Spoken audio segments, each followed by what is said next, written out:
उद्यमी और राजनीतिक विश्लेषक तहसीन पूनावाला ने केंद्र सरकार के अनिवार्य E20 पेट्रोल में 20% इथेनॉल मिश्रण नीति के खिलाफ दिल्ली के जंतर मंतर पर एक व्यापक विरोध प्रदर्शन का नेतृत्व किया।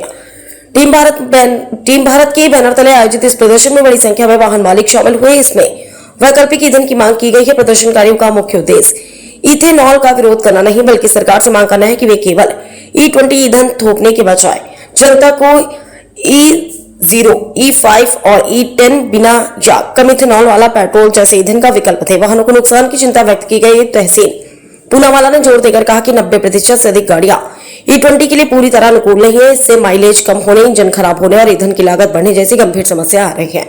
पारदर्शिता की मांग पूनावाला ने मांग की कि सरकार इथेनॉल मिश्रण नीति से जुड़े सभी दस्तावेज सार्वजनिक करे। दिल्ली से समाचार 24।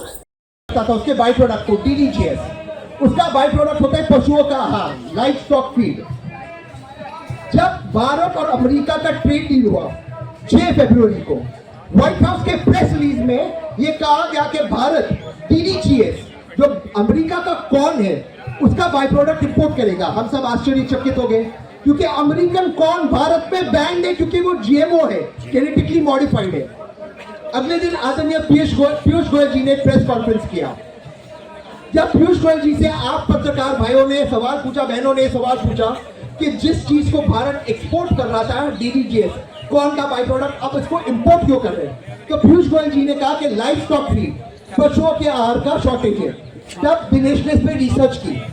रिसर्च के बाद पता चला 2017-2018 में 0% कॉर्न हमने एथेनॉल में डाइवर्ट किया था। पिछले साल 35% कॉर्न हमने एथेनॉल में डाइवर्ट किया। अगर कॉर्न और उसका बाई प्रोडक्ट जिसको आप एक्सपोर्ट करते हो, अब उसी चीज को आप इंपोर्ट करोगे तो डॉलर बचेगा या डॉलर खर्च होगा। और फिर आप E20 पे इतना डिपेंड हो रहे हैं कि उसकी नीड क्या पड़ेगी जब E20 तक कारगर नहीं है। तो भाई ये आपको ऑयल लॉबी से पैसा मिला है, ऐसे सवाल पूछ रहे हो? नहीं मैं मजाक कर रहा हूँ। नहीं भाई, सरकार को मैं सरकार का ही बोल रहा हूँ, सरकार का जवाब है। ये तो देश हित में पॉलिसी है। ये अलग बात है, हमारी डिस्टिलरी है इथेनॉल की, वो अलग बात है। देश हित में है, देश हित में आपकी गाड़ी खराब हो, देश हित में हमारी डिस्टिलरी चले, इसलिए जरूरत है। हमें तो इथेनॉल बढ़ाना है, हमें तो डिस्टिलरी में ऑयल बनाना है। जानते हो 35% कॉर्न डाइवर्ट हुआ है इथेनॉल में। क्यों भाई? देश हित में डाउन हुआ। और फिर आप कॉर्न जेनेटिकली मॉडिफाइड अमेरिका से इंपोर्ट कर रहे हो, देश हित में कर रहे हो। खाने के दाम बढ़ेंगे, देश हित में। TDS से चावल डाइवर्ट हो रहे हैं, देश हित में हो रहे हैं। आपको ऑयल लॉबी से पैसा मिला है, इनकी डिस्टिलरी चल रही है, आपकी गाड़ी खराब हो रही है। पर सारी जो कंपनी है, टोयोटा, मारुति सुजुकी, सबने प्रेस कॉन्फ्रेंस किया, तब भी वो कह रही है कि कोई दिक्कत नहीं है, ऐसी दिक्कत नहीं आएगी। एक उन्होंने कहा थोड़ी सी दिक्कत आएगी, थोड़ा का डिफाइन नहीं किया। एक मोहतरमा ने कहा 1 नेशन 1 फ्यूल। अच्छा, वो तो टोयोटा वाले भाई साहब है, विक्रम साहब, बहुत बढ़िया बोले। वो टोयोटा जापान में जाकर बात बोलेंगे क्या? दूसरी चीज छोड़ दीजिए उन्होंने क्या बोला, मान लेते उनकी बात। दिनेश का क्या, उसने इंस्ट्रक्शन मैनुअल निकाला। उनके इंस्ट्रक्शन मैनुअल में लिखा है तेज की गाड़ी के पहले कि इथेनॉल टैंक के ऊपर आप लगे डाल नहीं सकते। तो या तो इंस्ट्रक्शन मैनुअल में टोयोटा झूठ बोल रही है या तो विक्रम सर झूठ बोल रहे हैं। अब वो तय कर दे कि कौन झूठ बोल रहे हैं। तो इंस्ट्रक्शन मैनुअल में टोयोटा झूठ लिखती है।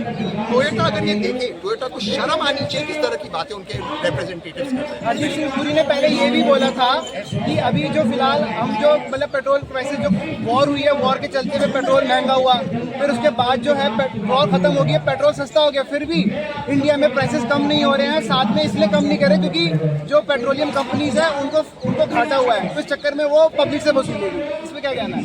जब कोविड हुआ था और पेट्रोल, क्रूड ऑयल, कच्चे तेल का दाम -$10 प्रति बैरल हुआ था, उस वक्त भारत सरकार ने पेट्रोल और डीजल के दाम बढ़ाए थे। वर्तमान सरकार ने 40 लाख करोड़ रुपए पिछले 12 साल में कमाए। पिछले साल ONGC का कितना मुनाफा हुआ है, इस साल के पहले 6 महीने में कितना मुनाफा हुआ है। मैं नहीं कह रहा हूँ कि इस वक्त ऑयल की वजह से नुकसान नहीं हुआ, और जब आप मुनाफा कमाते हो आप नुकसान भी सहो। मुनाफा में आप पैसे कमाओ। यह देश हित में हम रिजर्व बना रहे हैं। कोविड में ये कहा था, जब फिर संकट आई तब आपने फिर बढ़ाया, और बढ़ा के आपने कम नहीं किया। अच्छा, इस सरकार को पाकिस्तान बहुत पसंद है कि पाकिस्तान के खिलाफ उदाहरण दो। पाकिस्तान में 302 रुपए बिना इथेनॉल के, भारत के रुपए में, क्योंकि 300 है बट वो करेंसी अगर कन्वर्ट करें तब आपको नहीं आएगी। तो मैं वही कर रहा, उसको कम कीजिए।